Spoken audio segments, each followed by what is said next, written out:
ایرانی فوجی ترجمان کے حالیہ بیانات کے مطابق خلیج فارس کے خطے میں امریکہ اور ایران کے درمیان کشیدگی میں اضافہ ہوا ہے۔ بریگیڈیئر جنرل محمد اکرامینیا نے ایرانی سرکاری میڈیا پر گفتگو کرتے ہوئے دعویٰ کیا کہ ایرانی F-5 لڑاکا طیاروں نے ایک امریکی فوجی اڈے کو نشانہ بنایا اور امریکی فضائی دفاعی نظام کو عبور کرنے میں کامیابی حاصل کی۔ انہوں نے NBC کی ایک رپورٹ کا حوالہ دیتے ہوئے کہا کہ حالیہ تنازع کے دوران ایران نے خطے کے متعدد امریکی اہداف کو نشانہ بنایا اور امریکی تنصیبات کو پہلے سے زیادہ نقصان پہنچا۔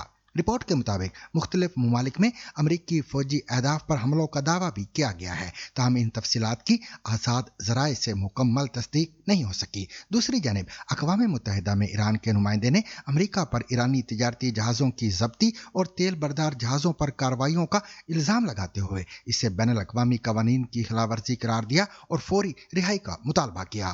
دوسری جانب معاشی محاذ پر بھی ایران کو شدید دباؤ کا سامنا ہے۔ رپورٹس کے مطابق امریکی پابندیوں اور خطے میں کشیدگی کے باعث ایرانی ریال کی قدر تاریخ کی کم ترین سطح پر پہنچ گئی ہے، جبکہ مہنگائی میں اضافے کے خدشات بھی بڑھ رہے ہیں۔ بعض ایرانی اخبارات کے مطابق مختلف حالات میں مہنگائی کی شرح 49% سے 123% تک پہنچنے کے امکانات ظاہر کیے جا رہے ہیں۔ مارکیٹ میں ایرانی ریال تقریباً 18 لاکھ ریال فی ڈالر کی سطح پر ٹریڈ ہو رہا ہے، جبکہ 2 ماہ قبل جب جنگ شروع ہوئی تھی تو یہ شرح تقریباً 17 لاکھ ریال فی ڈالر تھی۔